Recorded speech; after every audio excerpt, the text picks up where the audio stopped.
Divine greetings to all of those that are tuned in. I'm a little winded. I had to run downstairs and get something and run back up. So I hope you had some time to listen to some of the lyrics from that Bob Marley song, Is This Love, Is This Love, Is This Love That I'm Feeling. That's actually the hook of the song. And so it's very apropos for tonight's talk on this so-called holiday that many people celebrate. I, in particular, don't necessarily celebrate this holiday, but I thought it would be a very good opportunity to have a talk on this subject matter, which is what is love truly, based on the Kemetic teachings and the Kemetic wisdom system. So I'm going to go ahead and jump in like I normally do with the libation. And so for those of you who are not familiar with the libation, we always start out with that. It's the way in which we honor the Creator, and we also honor the cosmic forces, which are those forces that help to sustain life. We also pour libation in honor of our ancestors and also those martyrs, those ancestors that came and paved the way so that we can be here today. And so I'll go ahead and jump right in and pour the libation. And so when I pour libation, you can go ahead and either get on one knee if you like, or you can just hold a place of reverence while wherever you're sitting.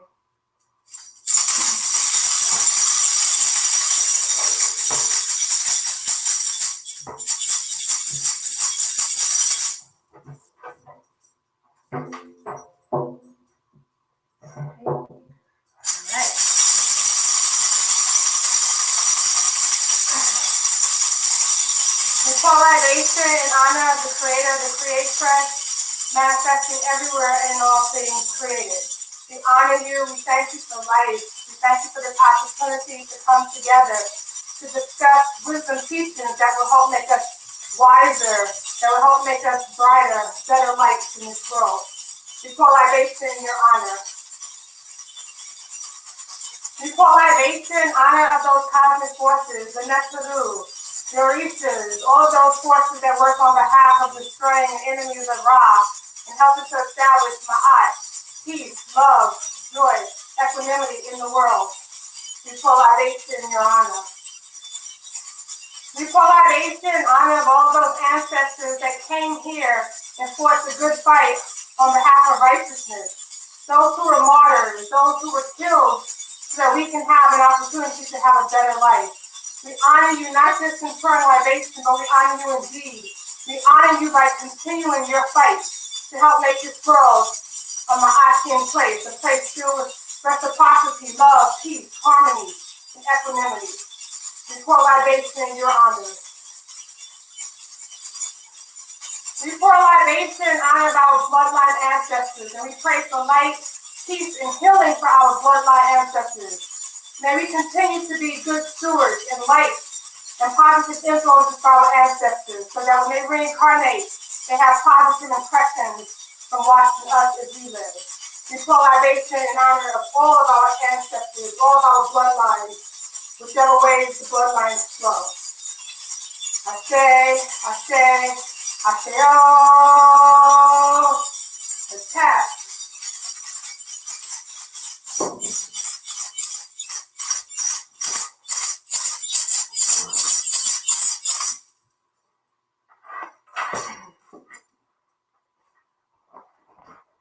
All right, so now we pour libation to those wonderful forces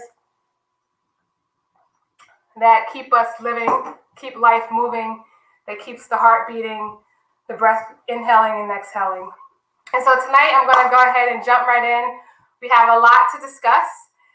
It may run over a little bit of an hour, but that's okay, because if you're here, you're not out in the world celebrating this holiday, then this means that you are seeking something to elevate you a little bit more than people who are still stuck in the mundane practice of this holiday. And so tonight we will probably go over an hour, but that, it's going to be well worth it. And so let's go ahead and jump right into the PowerPoint.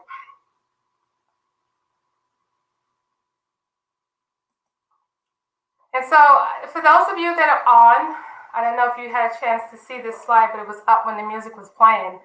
If you feel so inclined to do so, I would like for you to just take a moment, if you can, and type in the chat, what is love to you?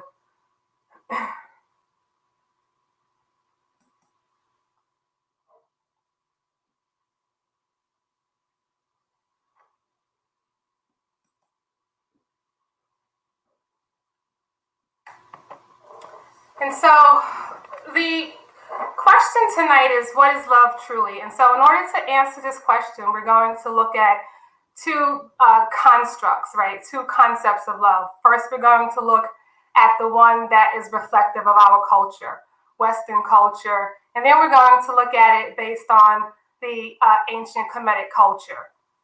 And we're going to compare and contrast. And so we're going to start off with the Kemetic proverb. If you wish to be a master, you must love impersonally, caring for all equally. Once must yield to self-control.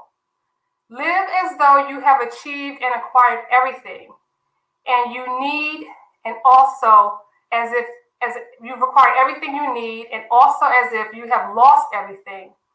Even the thing or person you might love most, for material things are transitory. And so there's a lot being conveyed in this particular proverb.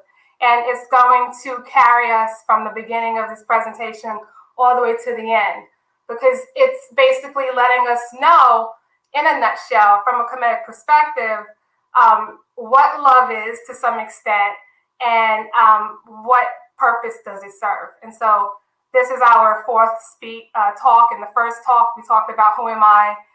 The second talk, we talked about the purpose of life. And then in the third talk, we talked about happiness.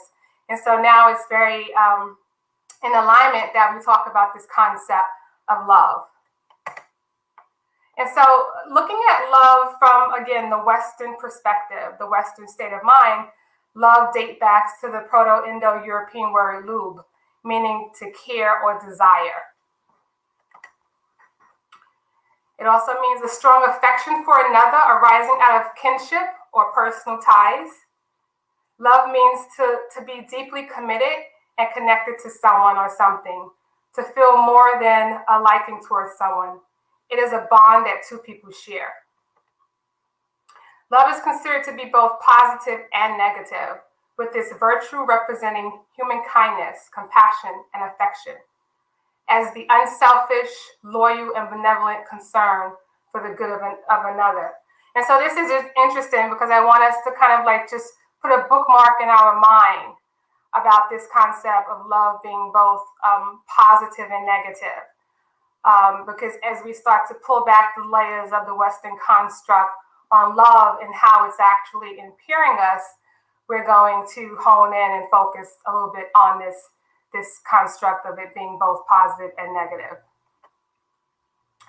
And so we're going to look at love from the Western Christian perspective. And when we know with Western culture, Christianity is the ethos, right? It's the primary religion of Western culture. And so if it's in the religious doctrine, then it's going to be woven throughout the culture. And so it means that when we were born into this culture and we were enculturated, this got woven into our unconscious mind, right? Into our thought process.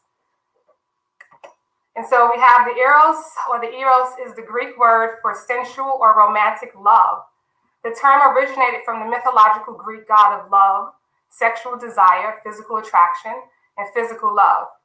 Eros, whose Roman counterpart was Cupid. Love in the form of eros seeks its own interest and satisfaction to possess the object of love. God is very clear in the Bible that eros love is reserved for marriage. And so when we look at pictures of depicting this type of love, right, this construct, this is typically what we see, right? I Googled it, whenever I saw these images, I saw Cupid pretty much, shooting or targeting his arrow for some damsel who clearly looked like she was in distress, right? She clearly didn't want to be in love or possessed, right? Because we're talking about this possessing someone. She clearly didn't want to be possessed by the pursuer. And so Cupid, comes in and helps out by shooting her with this arrow. Most of us are familiar with this concept. And then she falls madly in love with the person that she really didn't want to be in love with initially. And then we have the Storjay concept of love, right? It's a term for love in the Bible that you may not be familiar with. That you may be familiar with. This Greek word describes family love, the affectionate bond that develops naturally between parents and children and brothers and sisters. And so I just want to take a moment, right? So we're talking about love for family members, right? This blood love. People say blood is thicker than water and all of that, right? But when we look at what's going on in the Western families today, where we were enculturated in this concept of love, we know that this isn't even true, right? We know that some of the most worst enemies are, like family members. We have people that, don't talk for years. It goes on in my family. So then that leads us to say, well, what's going on? Like, why are we able to, at a minimum, maintain this type of love, right? It should be almost automatic. It should be like a part of who we are. But apparently, if it's not, then that means, again, right, there's something in our programming, something in our unconscious mind that is conflicting and that's causing all of this dissension in the families, right? We have so many family ills. As a Reiki professional, I talk with all kinds of people, and there's always like constant hurt and pain coming from the family. And so that means we haven't gotten this concept of love down pat, even in a family environment. And then we have the philia, right? And that is the type of intimate love in the Bible that most Christians practice towards each other. The Greek term describes a powerful emotional bond seen in deep relationships. And so we know it's just not amongst, the Christian family. This is like fraternity, brothers, gang members and things like that. They kind of like form this bond. And sometimes they say that bond is even, thicker than the blood and things like that. And so this is the third construct of love that we get introduced to in Western culture.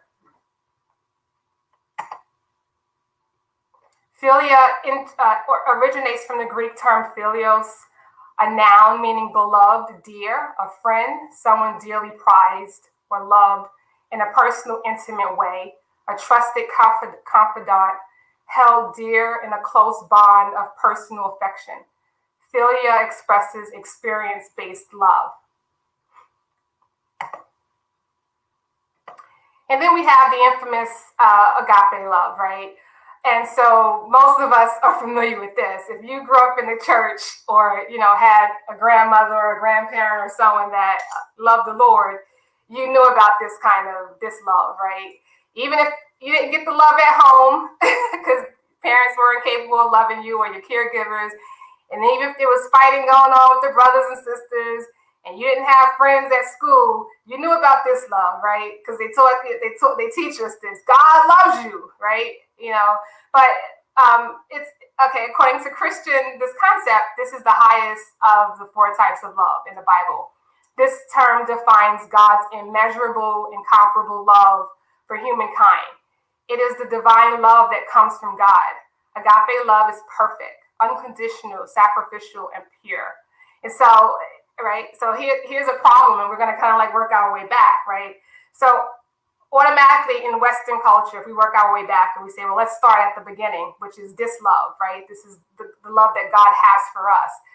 And why can't I mimic this automatically, to my neighbor, to my brother, to my sister, to my children, and one another?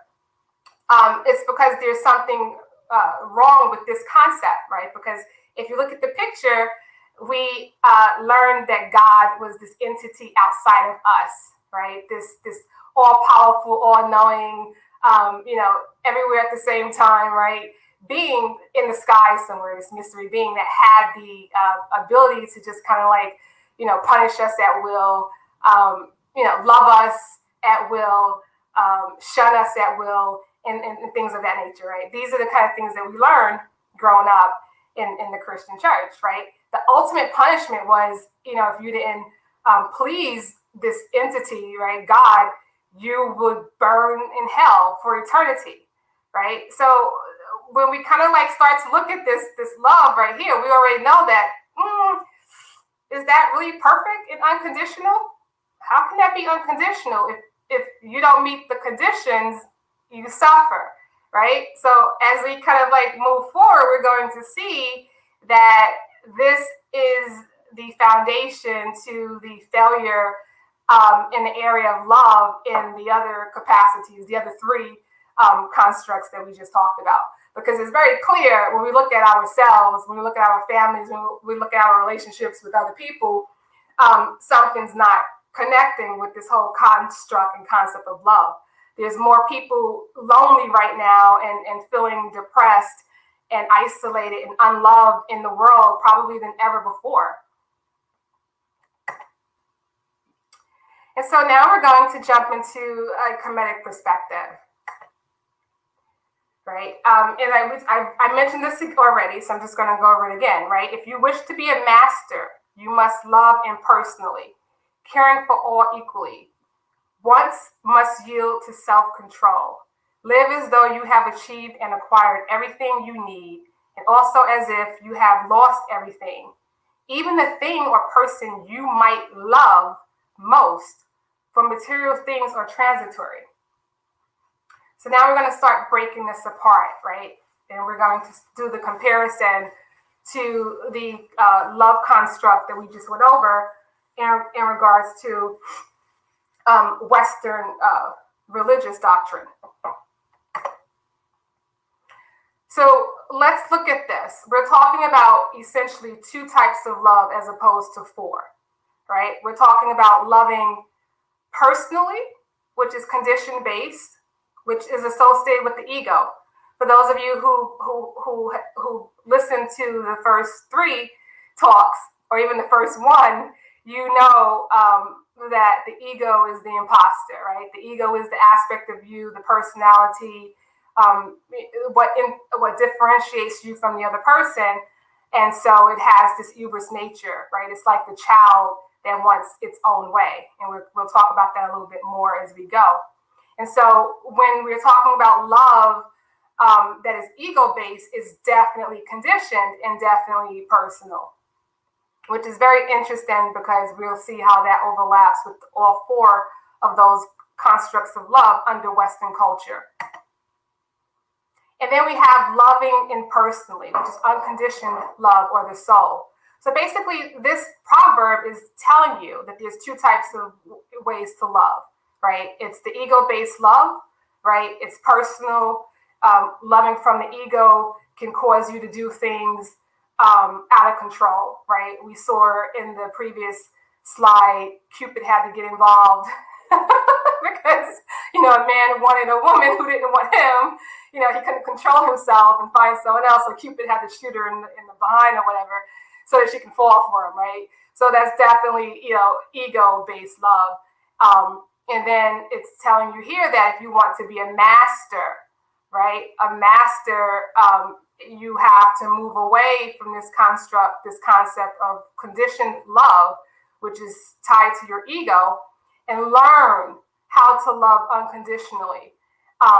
And this is loving on the soul level. And we're going to talk about how do we do this?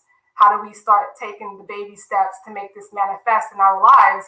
Because then all the loneliness, all the suffering, and all of the confusion goes away. So when others make us feel connected, proud, appreciated, accepted, and valued and desired, we do what? We love them, right? Yay! Wow, when people can successfully make us feel this way, right? Talk about, egoism, right? When they can make us feel connected, proud, appreciated, accepted, valued, desired, we love them, right? Kind of like the agape love, right? You obey God's laws and you please God, and God will love you and reward you, and you will go to heaven, right? So let's flip it, right? All right. Most of us have been in situations where we thought we found someone worthy of our love, right? Someone that we felt connected to. Oh, we're so connected. Oh my God, he can read my thoughts. She can read my mind, right? Being, we were proud to be seen with that person, right? Be with that person. We felt appreciated. Oh, he appreciates me. She appreciates me for me. They accept me for me, all my flaws, I can snore, I can do this, I can do that, right? Oh, I feel so desired and valued, right? That's the honeymoon phase. Right? Everyone's feeling in love, right? And then what happens, right? It's like just how I have it. It's a trickle down effect, right? Eventually, it becomes challenging to maintain, someone else's feelings. It's challenging for me to be responsible for someone else to feel good. It's enough to keep myself feeling good, right? It's too, how dare I put that burden on someone else, right? You need to make me feel good. You need to constantly engage in these things in order for me to show you love. This is very much Western way of loving. And we've been programmed and duped into loving this way and don't even know it. So we're like, having all these destructive relationships, right, with ourselves, with other people, highs and lows, ups and downs. And if we remember, from the last talk, what happiness is, we know that happiness is not moving from highs to lows, right? It's not moving from joy, pleasure to pain, right? It's moving from pleasure to peace, right? So that's essentially an aspect of love. So what happens when people, we stop feeling connected to that person we thought we loved so much, right? And we married or, shacked up with or whatever. Then things, start to go away, go opposite. I don't really love them that much. I'm falling out of love. Oh, the love is dwindling, right? Even let's apply this to children and their parents, right? How many times, parents have like more than one child, and one child makes them proud, right? Or two, if they're lucky. And that child, gets more affection and more love because it's making the parent feel proud. But what about the other children that don't have the capacity to meet that criteria, right? You think they don't feel shunned? You think they don't feel less of that vibration of love because they're unable to make the parent proud? Again, in my profession now as a Reiki healer, so many adults are stunted and stuck because their parents weren't proud of them. Their parents didn't show them, appreciation or value them. And so now they're, adults walking around carrying the same burden towards themselves and towards one another. And then we're sitting around waiting for someone to come along and fix this by making us feel good so that we can love them. I hope you all are starting to see the pattern in the problem that we have here, right? On this Valentine's Day, this day where we're supposed to muster up all of a sudden we're supposed to come up with this construct, right? This ability to show love because someone said this day is dedicated to show love. So let's start understanding what it takes to love personally and what it takes to love impersonally, right? So the ego and the soul, I'm going to talk about three primary goals of both, right? Because we know that ego love is going to be personal and soul love is going to be impersonal, right? That's the track of mastery. And so the ego, the primary goal of the ego is to make sure that you survive, right? It has to make sure that you survive. You got to have your stuff intact. If you can't survive and that's what you're focused on, you can't think of anything higher. This is why,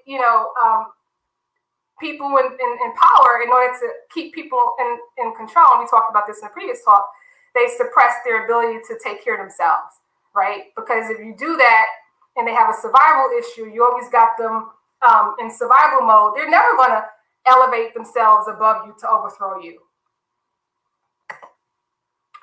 The second goal of the ego is to experience pleasure, right? It's, again, we're talking about the child aspect of you, right? The immature aspect. It wants pleasure.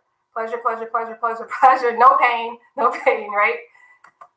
The third will of the ego is to exert itself, right? It wants to exert its will, right, on other people in the world. And these three things align themselves with our first three energy centers, right? Survival, pleasure, willpower, exertion of itself, power over other people. So whenever we're seeking love, right, from this perspective, this is where this is what we're going to be looking for. We want these three needs served, right, under the umbrella, under the guise of love, and we'll talk about that a little bit more. And then we have the soul, right? Ooh, the soul, right? Which is the reason why we're here in the first place. The soul really wants to experience omniscience, right? Omnipotence and omnipresence, right? It wants to align itself with the creator, its source. That's what it wants. Because that is the only way, and we talked about this in the last talk, right? About happiness. That is the only true source, right, of true happiness. Everything else is superficial, short-lived, fleeting.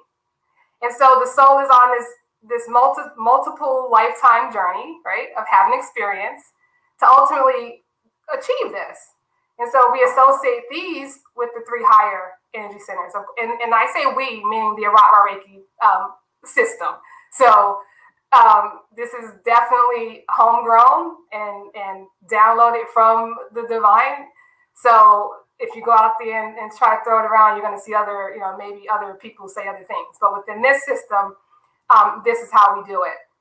And so we have the higher three goals of the soul, right? And the lower three goals of the ego. So what are our love expectations, right? What is your love criteria, right? We all have it. I mean, take a moment and just think, right? What's in your little book, in your Rolodex? What are you waiting for? A woman with what? A woman who can make you feel what? A man who can do what? We all have these expectations, right? And if a person proves that they can meet these expectations, then we will love them. We will show them our love, right? So the ego is busy trying to find its ego mate. And a lot of people are talking about, I need my soulmate. I want my soulmate. This is what my soulmate will do. This is the criteria. This is the description of my soulmate. It's not your soulmate. It's your ego mate, right? And ego on ego is always going to be conflict. Ego on egos, there's always going to be problems in the end, right? Because we're not talking about purified personalities. We're talking about these immature personalities trying to get someone else to make it feel good, right? Making someone else responsible for its happiness.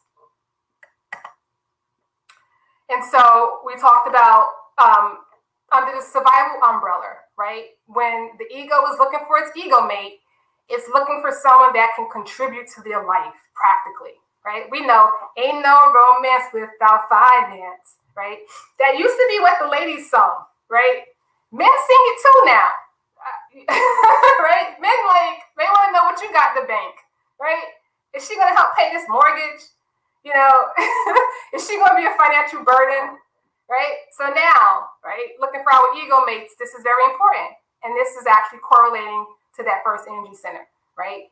There's a criteria now. I don't want somebody that's broke, right?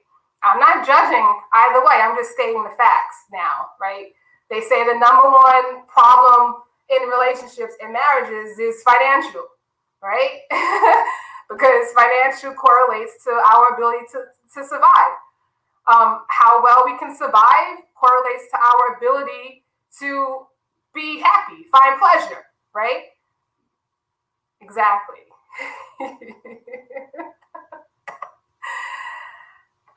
God. Here we go. Do they have time for me?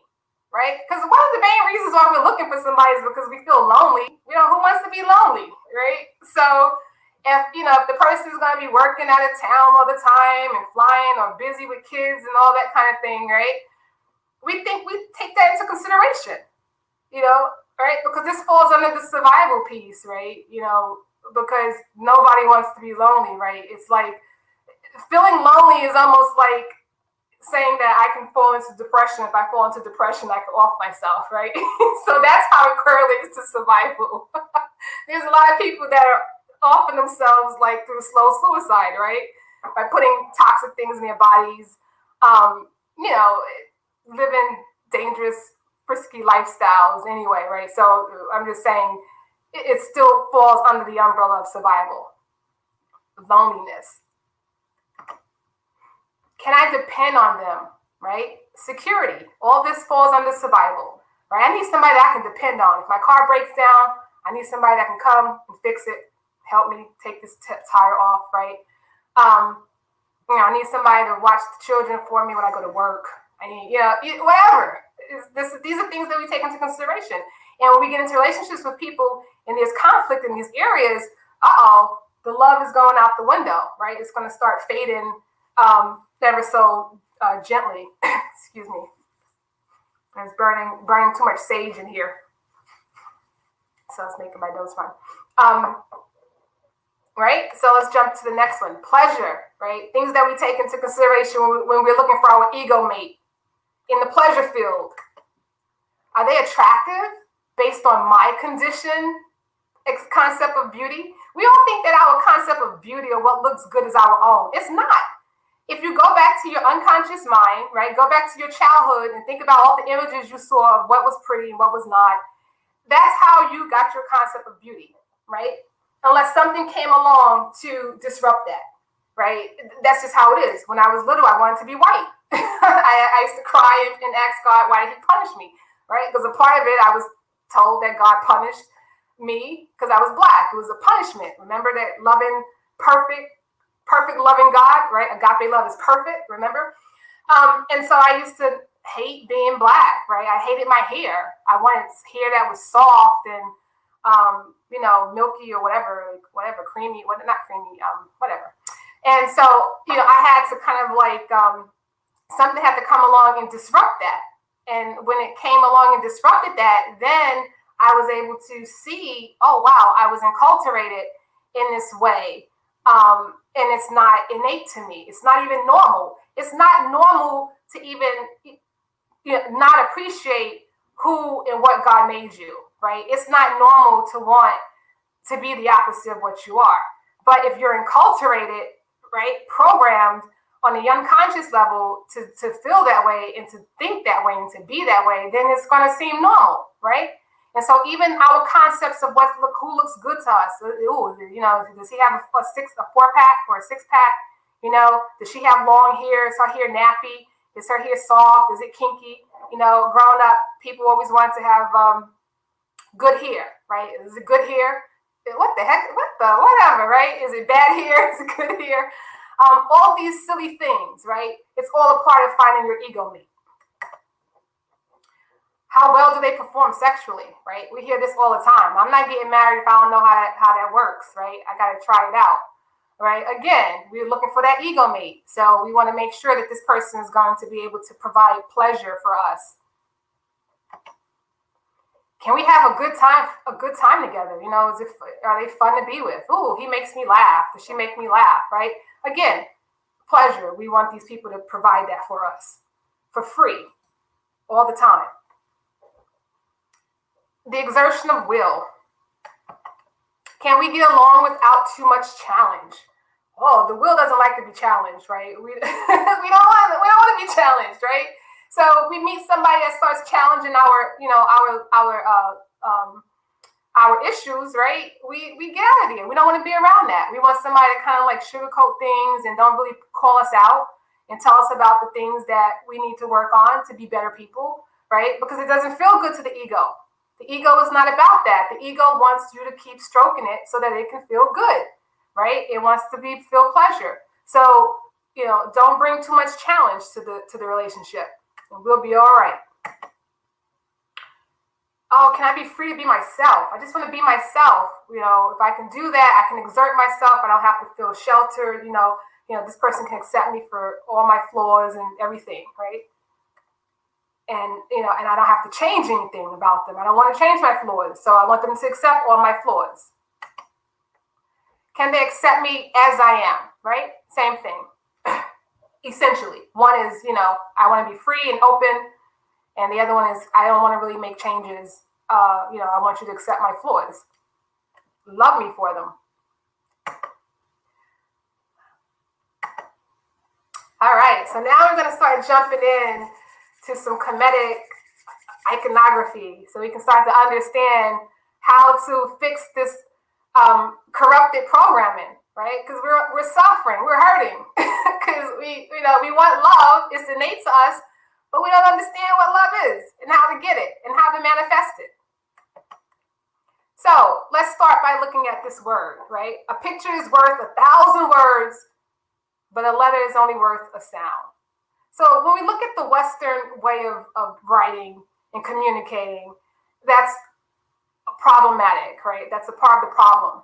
So if I asked everyone to type in the chat, and some of you can do it if you feel so inclined, what is love to you? I guarantee you, we're all going to have different answers, right?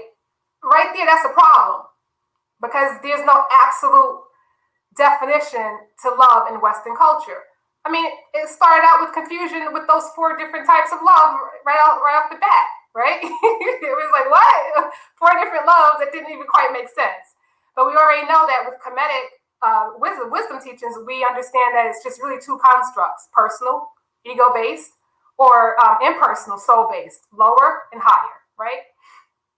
So when we look at this word love, it's letters, right? Right? It's like cavemen. It's nothing else to help us all look at this and say we all can look at this and know what it means, right? Because it's based on our experiences. And then we have this iconography, this heart, right? Do we all know what this means when we see this?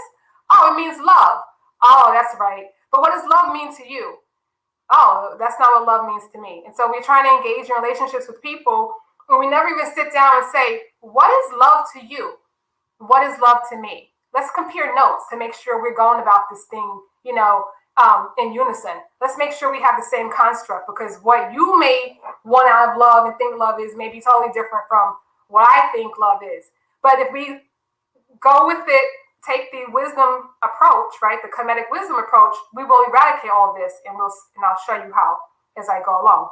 But I just want you to see the confusion surrounding this concept of love, which is one of the reasons why most of us are not experiencing true love or know what it is.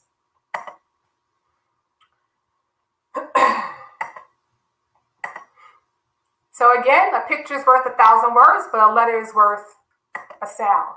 So in Kemetic iconography, you wouldn't see the AB, right? This AB, which is Ab, is for us, right?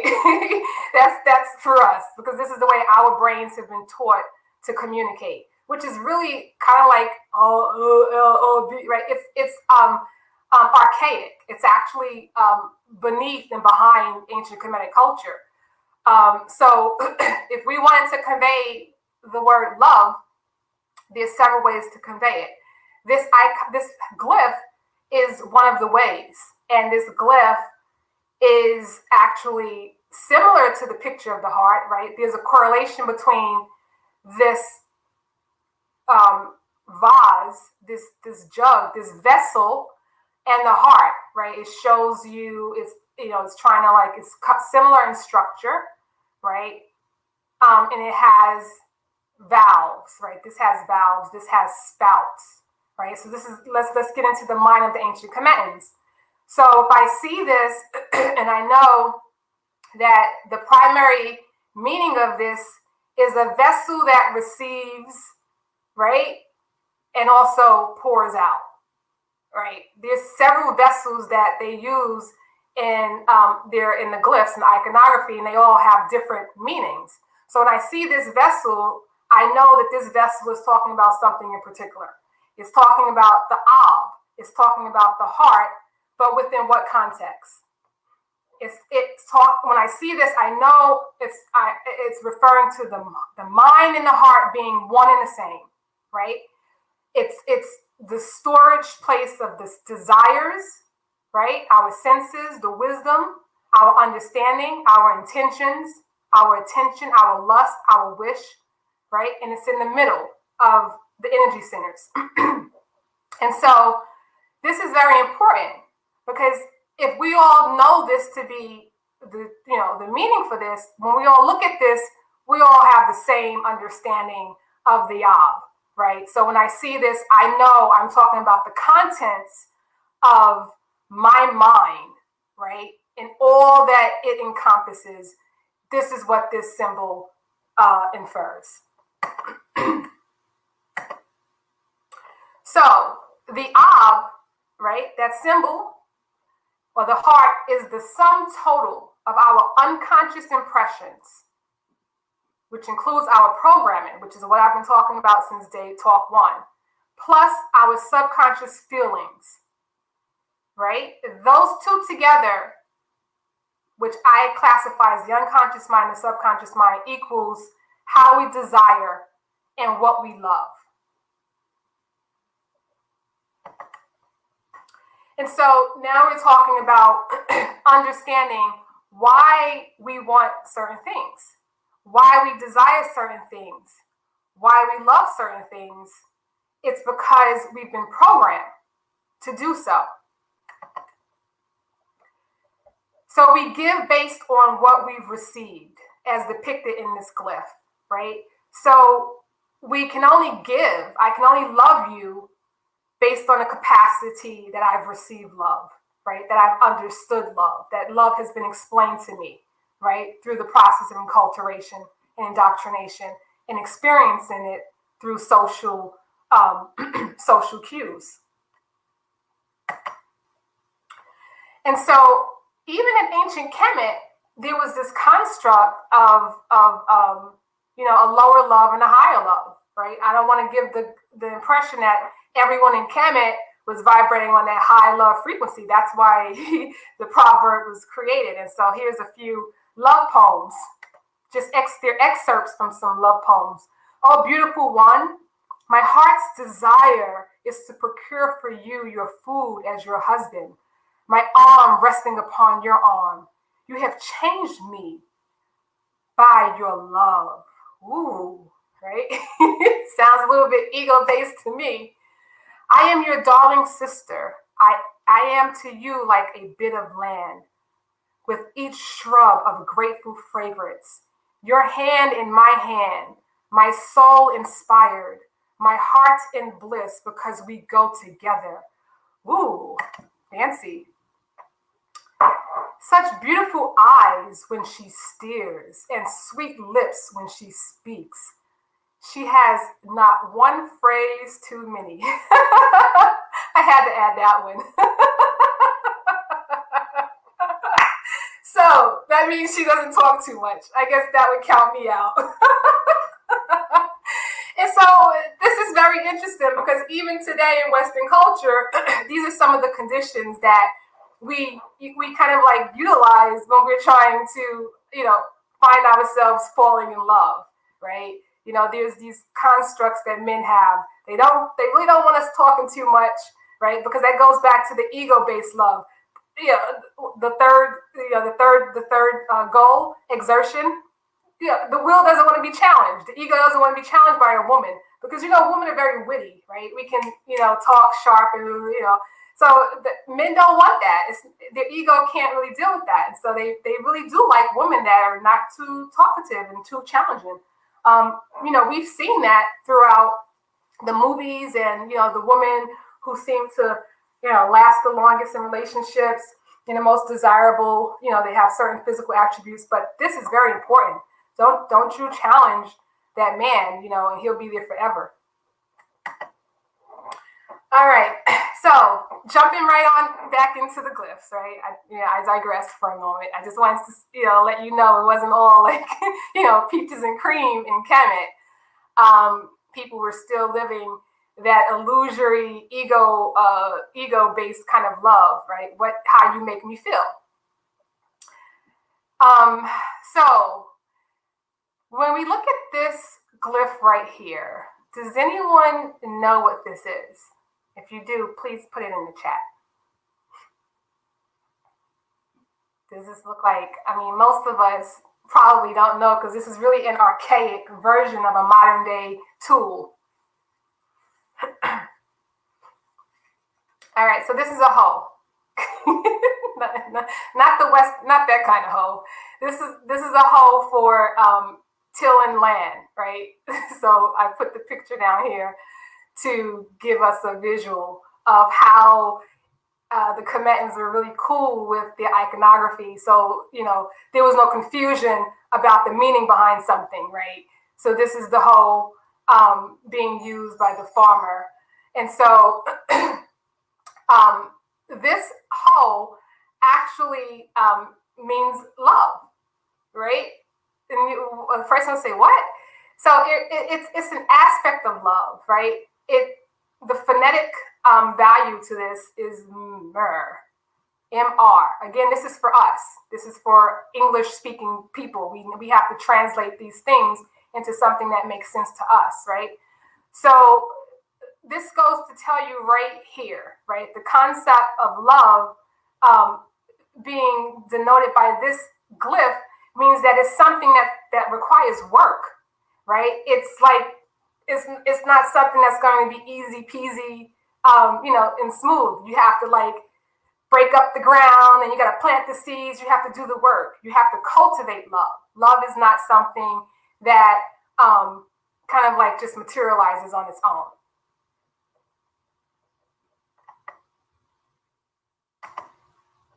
Here's another expression of love, and this is MR again, mer, which means love.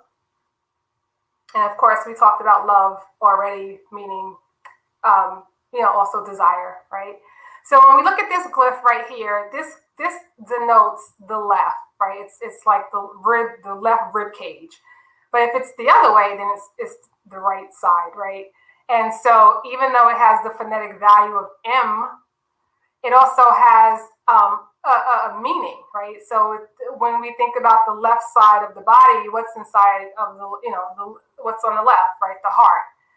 The heart is within the rib cage on the left side of the body. And then we have this glyph, which stands for the mouth, right? And it's R. So when we see this, we can see that, okay, so we know that love has one glyph depicting a hoe, right? Depicting a tool that's going to help the cultivation of something. And then here we're talking about the love and the mouth, right? The heart and the mouth. And so when you get into understanding Kemetic culture, right, and you kind of like immerse yourself in it, like I've been doing for many, many years, when you see things like this, you can kind of like translate it, right? And you can kind of like almost come into full understanding of why it was used, right? And I'm going to talk about that one a little bit more. And then we have this one, which also stands for mer, right? This is just, and again, let me tell you this, I didn't say this. So a lot of times in Kemetic writing, the vowels are kind of like assumed. So we have the MR, and we know that, if we'll put an E in here and it'll be mer, because you may see it somewhere else where an E is present, but most of the time they're not going to draw the glyph for the vowel, because it's just, it makes things simpler, because people kind of like, know what we're talking about, right? So it's mer, again, which means love. And so now this depiction of mer, right, is a canal. And so when we look at a canal, there's something, really special about a canal and why it would be used for mer. So when you look at the glyphs, there's different types of water, bodies of water, and each depictions of bodies of water, and they all have like different meaning. And so what's special about the canal is that it can open, right, to receive flood waters, and it can open also to let out waters. And so again, there's a correlation with that vessel, with the spouts, right? This is letting you know that love is something that flows in and flows out, right? And so when we go a little bit deeper, we're going to talk about that, right? Because we're really talking about the essence of the creator, right? The energy of the creator flowing in and out, right? So this is another construct of love. And then this one here, I'll show you when we get to the next page. And so here we go. Here's another way that you could see myrrh depicted in the glyphs, right? So here we have this by itself, right? The canal, but it's also using these determinatives, right? These actually help you to understand this in a higher context, right? More outside of the mundane practical. So we have this hand, this arm, with holding this like object. This one actually means strength, right?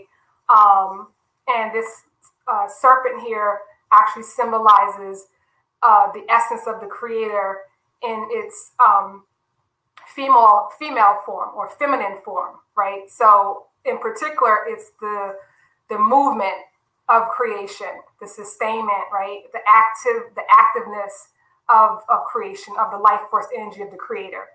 And so this is important because now we're starting to see how in ancient Kemet, the construct and the concept of love had a direct correlation to the creator, right? As being a force, a life force energy, a power bestowed upon us from the creator that can flow through us, right? This is all being captured in these simple depictions, these simple glyphs, these simple pictures.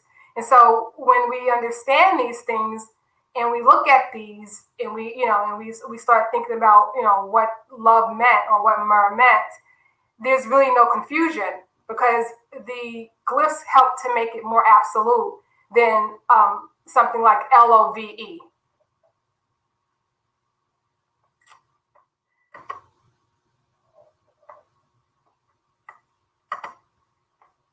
And so when we look at the act of love, right, to love, or the act of loving, so here goes the hoe again. And now we have another kind of vessel, right? This symbolizes the pouring of something of sustenance, like pouring of milk or something into the vessel. And so this is saying that the act of love is actually, requires a cultivation, a working, and pouring your life force, your energy, and your essence into the object, into something else, right? The object of desire or the person. So now we're looking at love differently, right? It's not so much gimme, gimme, gimme, what you bring to the table, what can I have? It's something, it's the opposite. It's like, what am I giving? I have to cultivate. I have to share this essence, right? Like the canal, this life force energy that the creator is sharing with me. I'm going to extend it and share it through others, to others. So good cultivation leads to becoming a master. And so this is what I wanted to show you. So when we look at the term, the glyph for Ra, and Ra is the creative life force, God manifesting as the creator and sustainer of life. We see this glyph, right, which we saw in love. So even though it's the mouth and it's for R, the way that they thought this through was very remarkable, because even though, like I said, it's the mouth and it's R, what is it about the mouth that would make it the first letter in the name of the creator, right? Because the mouth is the quintessential symbol of power, right? They say power, the power of life and death lies in the tongue, in the mouth, right? This is how the creator created, through sound, right? That's something that's woven through many of the creation myths.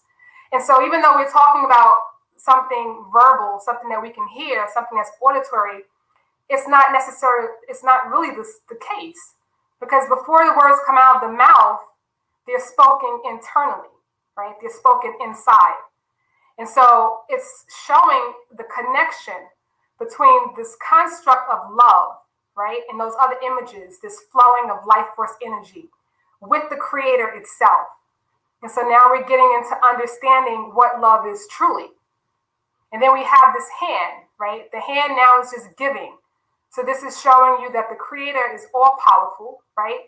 That which controls creation, right, through thought or through the spoken word, and is all giving, right? And this is the sun disk, right? It's the center of creation, and creation comes from it and revolves all around it.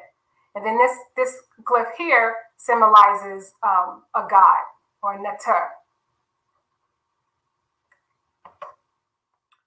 And then we have the female form of Ra, right? Because we're not talking about men and women. We're talking about constructs, right? Because we're talking about time and space. And so for those of you who remember, I talked about duality being what allows time and space to exist. And so if we're talking about time and space, if there's a concept of the creator as the sustainer, creator and sustainer of time and space, then it has to have the duality aspect to it as well. And so we have the Ra'it. And so here we have that serpent again, showing that love is a feminine aspect or principle of the creator, right? And what do we mean by that, right? The creative force is a force that is progressive, right? It's moving, right? The male energy is more still, right? The masculine energy is still. That's why a lot of men, don't like a lot of busyness around them with all the women. They say, oh, the women need to go in another room.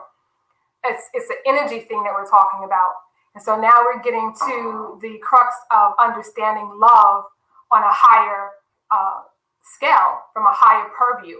So love is actually the movement, right? The sustainment of life that the creator is giving to us consistently, all day, every day, regardless of whether or not we're good or bad. So it's not the agape kind of love that we first talked about. This is true, perfect love. And so there we have it, right? The sharing of the symbols, the correlation of the symbols between the construct and of love and the creator. And so, with all that being said, right? How do we find our soulmates, right? So many people ask me all the time, do you believe in soulmates? How do we find our soulmate?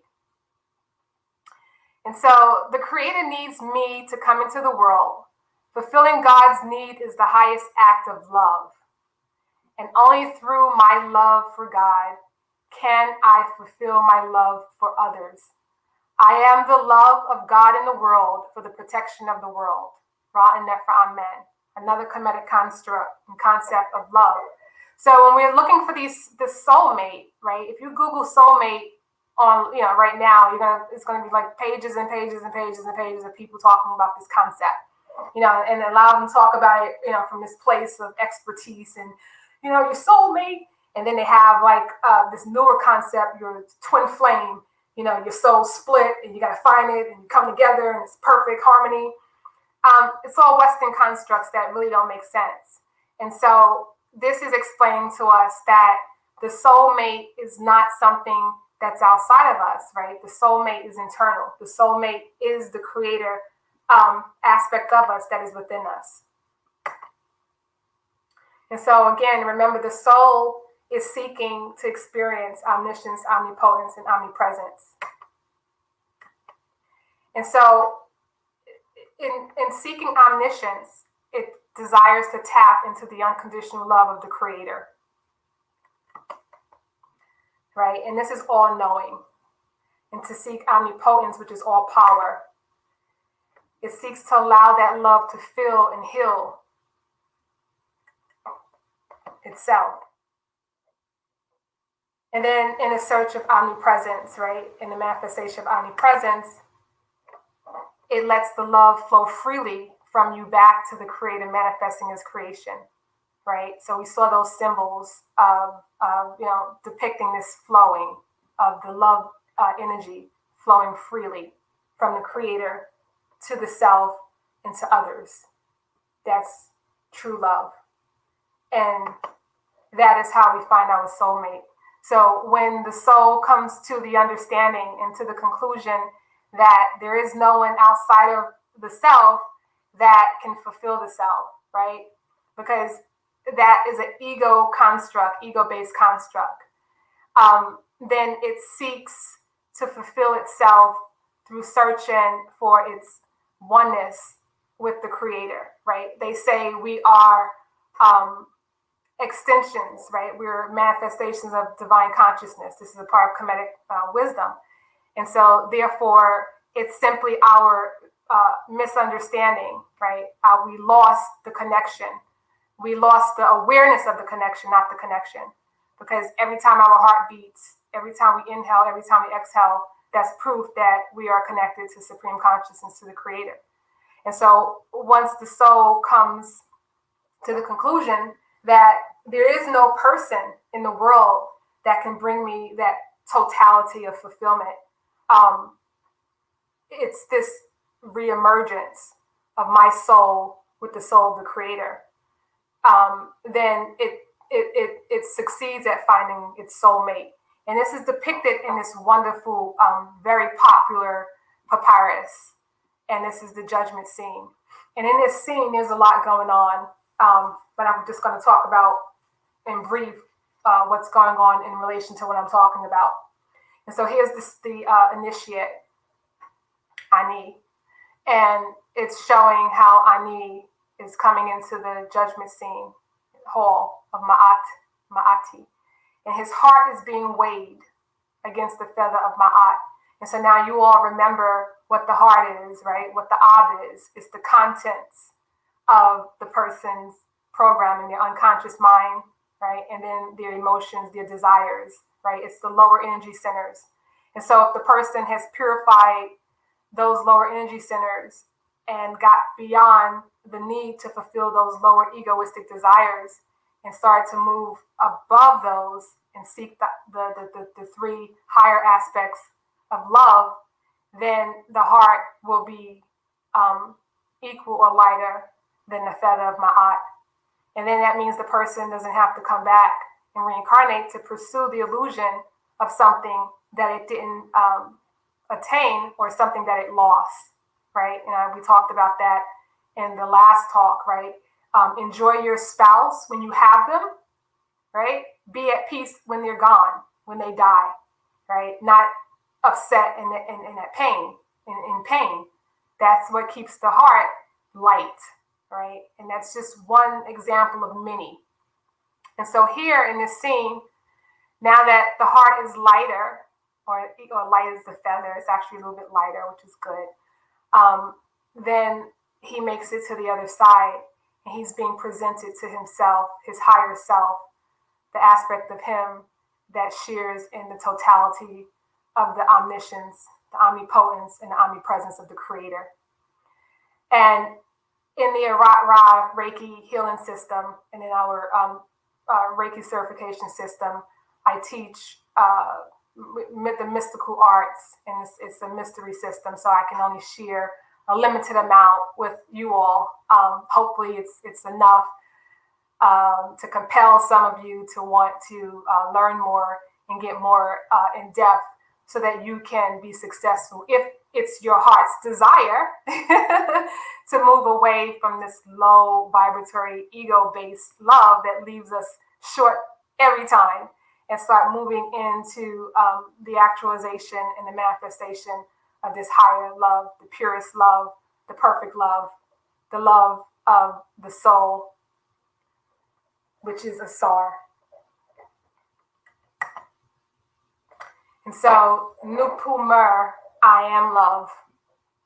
We want to become love as opposed to attaining love, attracting love, right? We want to become love. We can attract what we are. So now I love myself without condition. Now I love all others without conditions. Now I am a vessel of love for God, for the Creator. I am complete, fulfilled. I am love.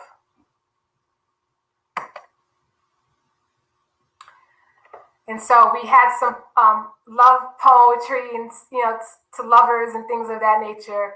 When you start getting into the higher vibrational frequency of love, you'll find yourself wanting to write poems, right, to the Creator, to the higher self. And so this is, part of an excerpt from the Purtim Haru that is very poetic to me, and it's something that I say often, and I want to say in this poetic form to the Creator. I am your palette, and I even brought to you the ink pot as well. I am not among those with hidden unrighteousness. There is no wrongdoing within me. This is so poetic because it's telling the Creator that I am your vessel, right? Remember that image of the vessel? That is ultimately what you want to become, the vessel in which the Creator can pour its love freely, unabated through you, and so and you pour it out through the other side, right, or through the other end of the canal, out into the world. And so this is very poetic and very sacred, when we start writing and thinking and having that kind of relationship with the Creator. Then that will dictate how we relate to ourselves and everyone else. So with that, I want us to do a brief meditation on this day because there's a lot of people out there that's feeling the brunt of today. I've done it in the past in my ignorance, right? Ignorance just simply meaning not knowing any better, feeling like, oh, I'm alone today. I don't have, whatever. But we're never alone because the Creator is there within us. And so I want us to, do this little meditation to actually tap into that love vibration of the Creator that's there, always willing and able to comfort us. And so just wherever you are, go ahead and close your eyes. Have your feet firmly on the floor. If you're sitting in a chair, go ahead and sit with your back nice and straight. Your palms can be face down or up, or you can cross your hands. With the eyes closed, you're just going to begin breathing in through the nose, out through the nose. Focusing your mind on your breath as you breathe in through the nose, out through the nose. As you breathe in, try to let your diaphragm muscle, which is the muscle right underneath your rib cage, expand outward. And as you breathe in, gently let that diaphragm muscle come back in towards the spine.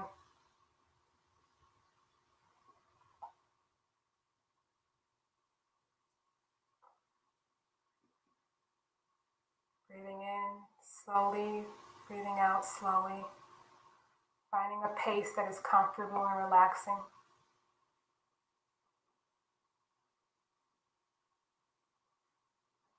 I want you to put your hand over your heart.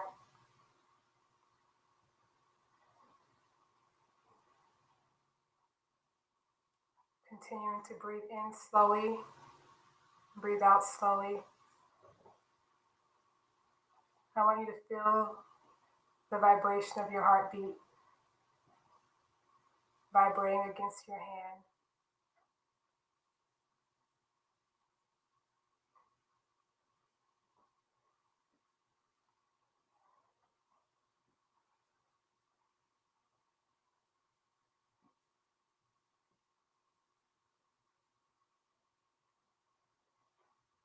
Your heart is beating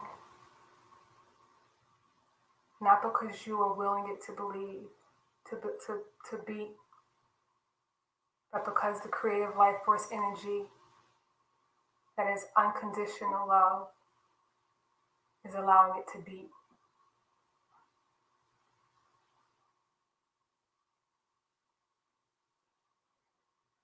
We spend so much time and energy seeking fulfillment, love, pleasure outside of ourselves that we seldom even acknowledge the fact that we have the most powerful, unconditional love available to us at all times.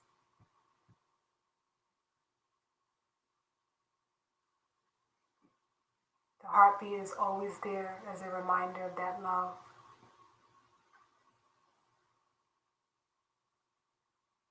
Inhaling through the nose, exhaling through the mouth.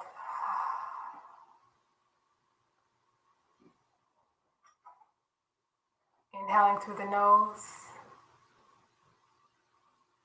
exhaling through the mouth.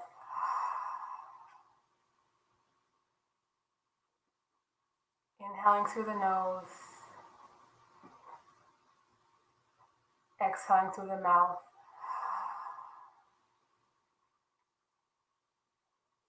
Continue inhaling through the nose and exhaling through the mouth at your own pace.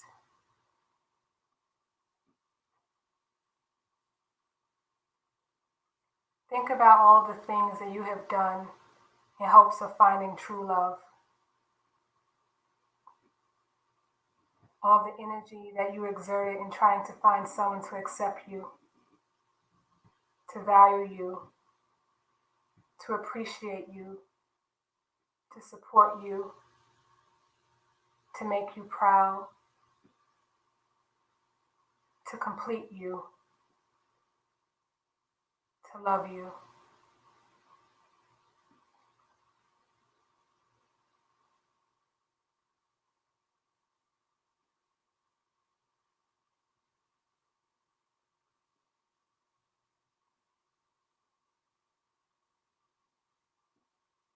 Think about the pain and the hurt those pursuits left you feeling.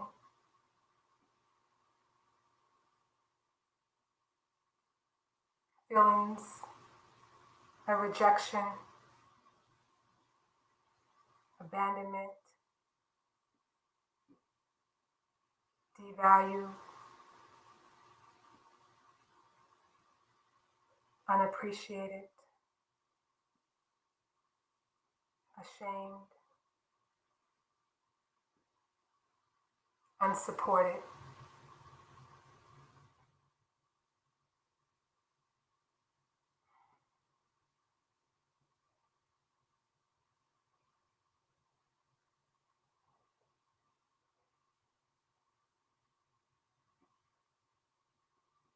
As you inhale, feel yourself inhaling the healing energy of understanding, the healing energy of the Creator,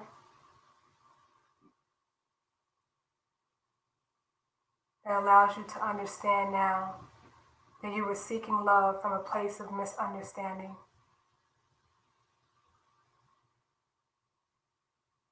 As you exhale, exhale the hurt and the pain in your heart energy center associated with those failed relationships.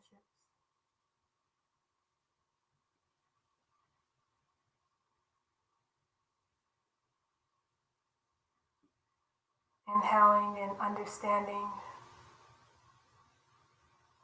exhaling the hurt and the pain.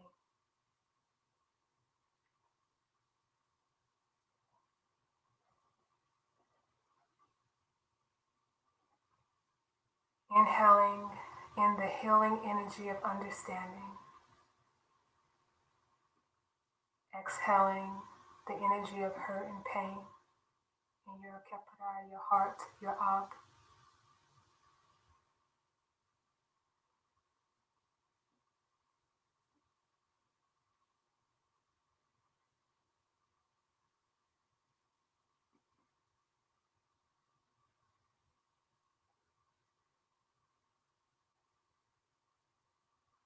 Thinking about the times when you were alone and you didn't accept yourself, when you didn't value yourself, didn't appreciate yourself, didn't support yourself. when you weren't proud of yourself, when you didn't love yourself unconditionally.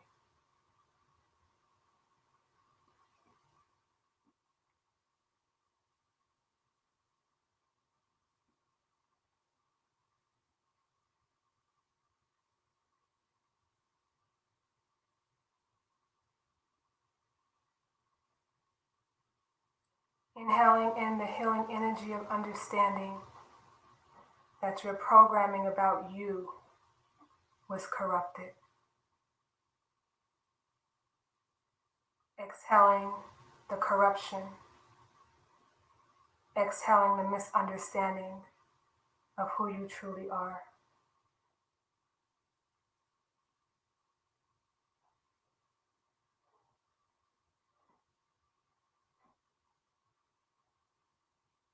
Inhaling the energy of understanding that your program was corrupted.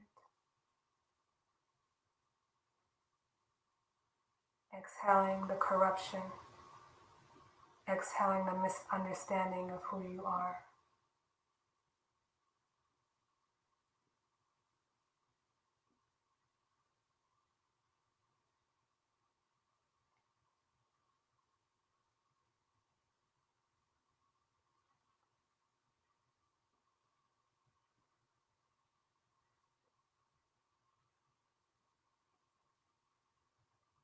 Think about the times when you were a child and you felt alone, unloved, unaccepted, unprotected, rejected, abandoned, shamed,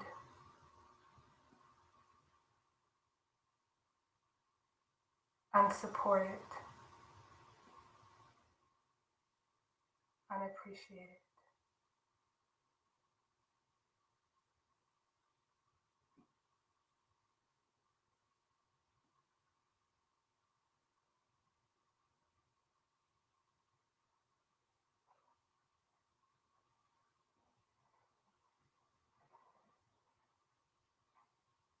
Inhaling in the healing energy of understanding that those who hurt you had corrupted programs that allowed them to do so.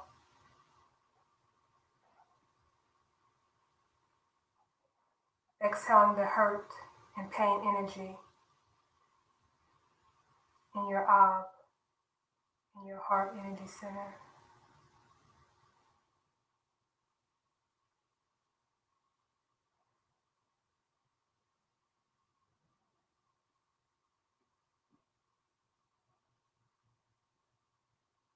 Inhaling in the energy of understanding that those who hurt you had corrupted programs that allowed them to do so. Exhaling the hurt and pain energy in your ab, your heart energy center.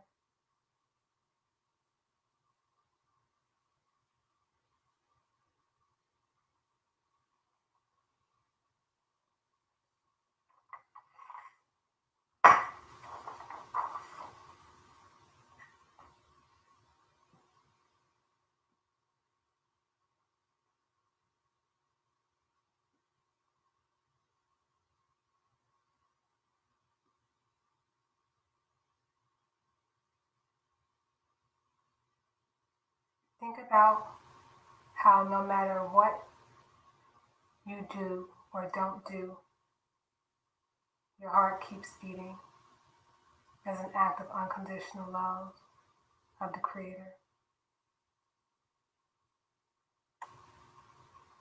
Think about the times when you rejected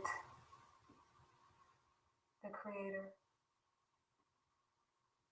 when you abandoned and didn't appreciate, didn't support, didn't desire, didn't value,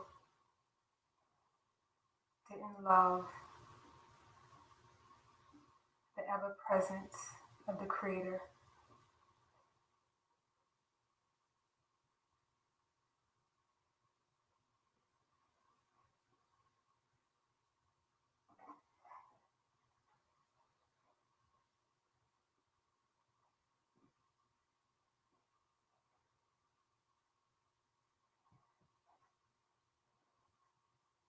Inhaling in the healing energy of gratitude for the Creator's unconditional love, manifesting through your heartbeat.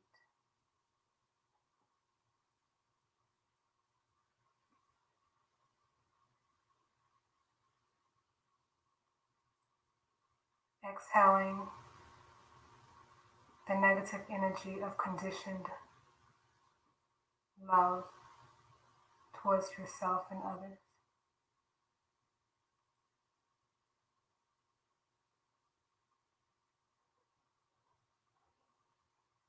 Inhaling in the healing energy of gratitude for the Creator's unconditional love for you, manifesting as your heartbeat.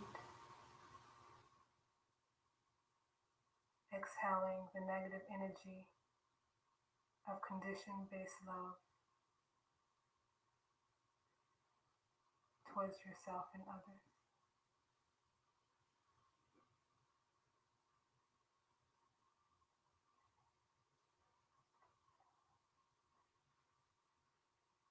Inhaling in the healing energy of soul love. Exhaling the energy of ego love.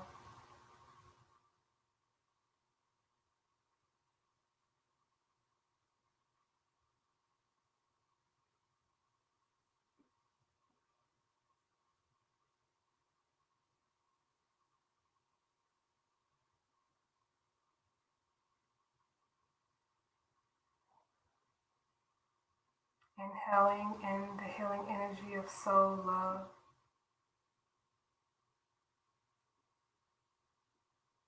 Exhaling the energy of ego love.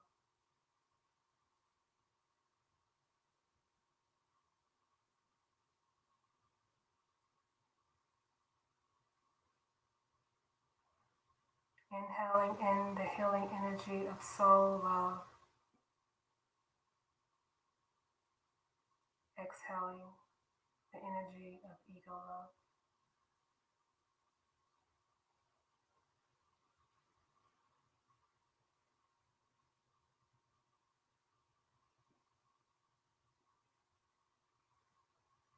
A tap.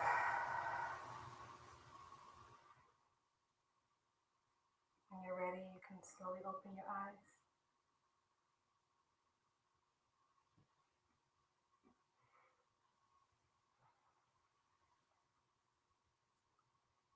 May that meditation be a healing modality for you, for all of us, as we move towards loving ourselves through the expression of the highest act of love, and allow that energy to flow through us onto others, no matter who they are, that we may become masters of love. Tap.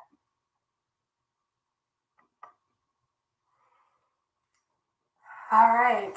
If anyone has any comments or questions, you can go ahead and put them in the chat. We do have some upcoming classes and certifications. We have the Meditation 1 Power of the Breath class coming up on March 13th. That's an online class, so anyone can get in on that. And then we have the Ra Reiki Level 1 certification class on March 28th. That is in person. That class will be held in Houston.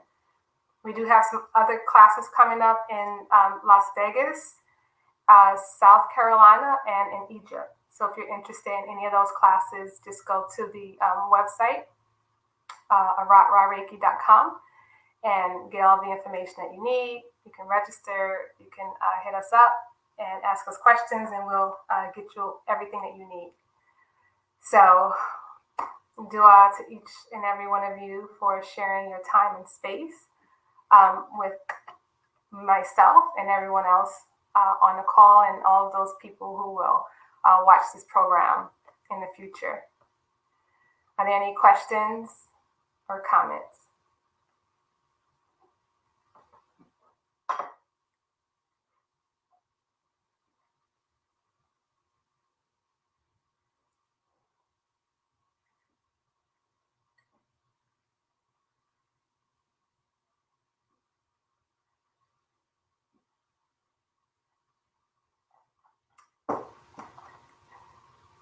Dua.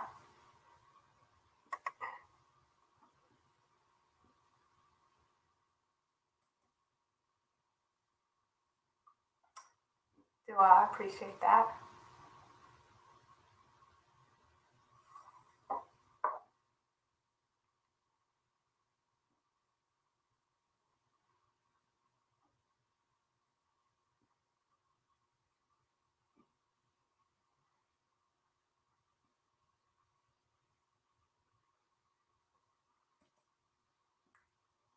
Okay, go ahead.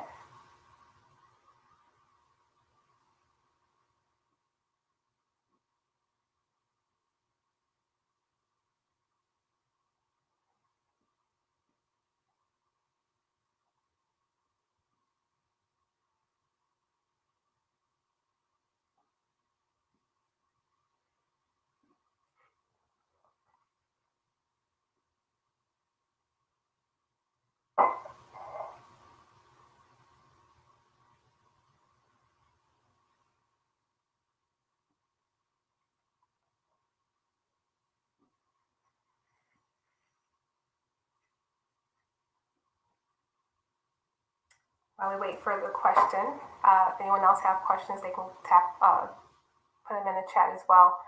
One of the things that I forgot to mention was like growing up, I remember getting beat and told, I'm beating you because I love you. That was, that was like the craziest thing to me, even as a child. Like I was getting like beat with an extension cord, and then you're begging and screaming for it to stop, and then my father would say, "I'm beating you because I love you." I mean, again, that's just to really emphasize the corruption that we have in our minds surrounding this topic of love. And it's really no fault of his because that was passed down to him, right? And it was passed down to his parents and grandparents, of course, through the slave trade. Because at some point, beating your children to put the fear in them to prevent them from doing something that may cause the oppressor to kill them really became a twisted act of love, right? That's what they taught our ancestors on the plantation. You better, teach those children, do whatever you have to do, because if we have to put our hands on them, it's going to be worse and they may end up dead. So even within that concept and that construct of beating our children because we love them is definitely not in alignment with what we just talked about, right? But we can understand where it came from and begin to change and fix these kind of dynamics in our family by repairing the conscious awareness, right, and the belief surrounding these things, and also understanding where they came from. One of the things that we do in the our Reiki system is we release a lot of the negative energy and impressions from ancestors, especially our ancestors that suffered through the slave trade. That's very important healing work that we do to help cut the cycle of these negative vices. All right, let's see. We have Dua Jehuti Ma'ak. Appreciate that. And I think we have the question now. Yes. What is one way that we can make sure we aren't getting back into looking for an ego mate as opposed to a soul mate? Oh, that's a really good question. And so when we are kind of like moving towards cultivating, remember that the hoe, that cultivating tool, when we're actually doing the work to cultivate a different way of thinking, right? The contents of the ab, remember the heart, that the vessel, when we're engaging in stuff like this, right? Listening to this kind of wisdom teaching and then taking some of it and applying it to the way that we move in the world, that's a part of the cultivating process.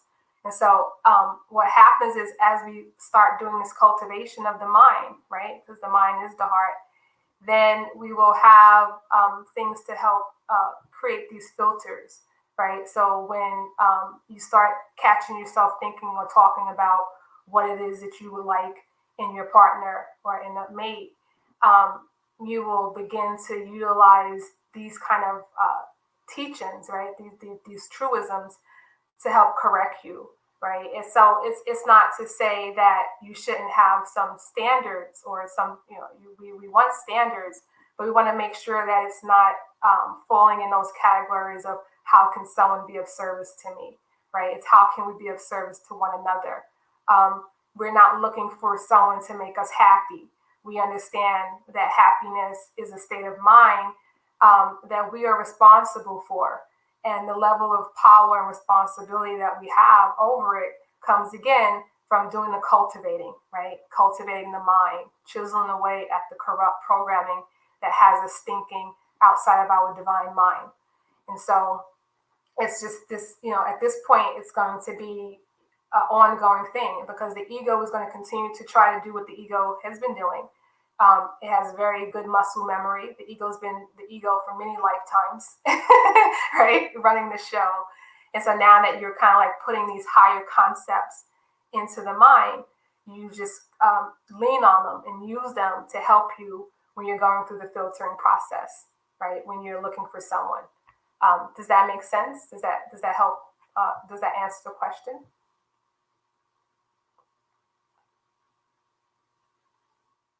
And then the other thing is we know that there is no soulmate.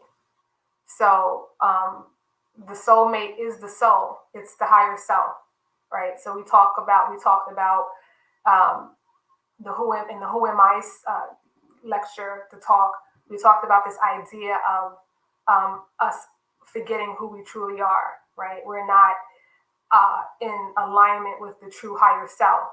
And so we have, Heru, which is like the child fighting the uncle, which is the ego, so that the soul, the true self, can return to the throne. So that's the soulmate, right? It's the will, right? It's like the little soul growing up and meeting its true self, its higher self, the victory, right? The victorious soul. And so when we get into like the Kemetic myth, it really helps to explain this internal battle in a very practical kind of way. So your soul mate is your soul that's right now being oppressed by the ego. And so, that's where we want to direct the love energy. We want to be able to love ourselves unconditionally like the Creator loves ourselves unconditionally. Once you manifest that, then by default, you're not going to be looking for someone from an egoistic perspective per se, because you've already mastered the first level of love, and that's self-love without condition. And that takes time and work because we've been conditioned not to love the self, for one, especially as Black people, melanated people, and then to have conditions, right, to determine how much we love ourselves.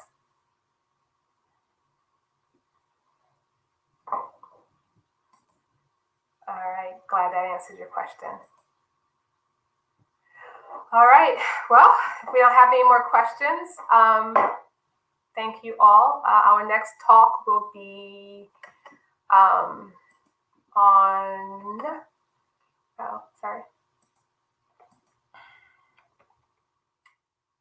Our next talk will be, I think, in 2 weeks, and then after that, I'll be taking a break.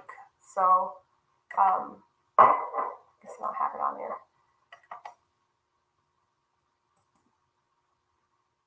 All right, it's not coming up. So the next talk will be in 2 weeks, and that talk will be on Maat.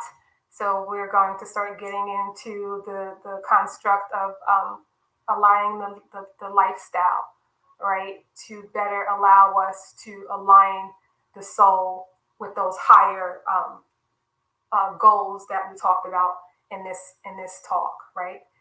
And then after that, I'll be taking a little travel break, and then I'll resume probably most likely in April. All right, so a big dua to all of you. Light, love, and peace. May the rest of your evening be blessed. Aset.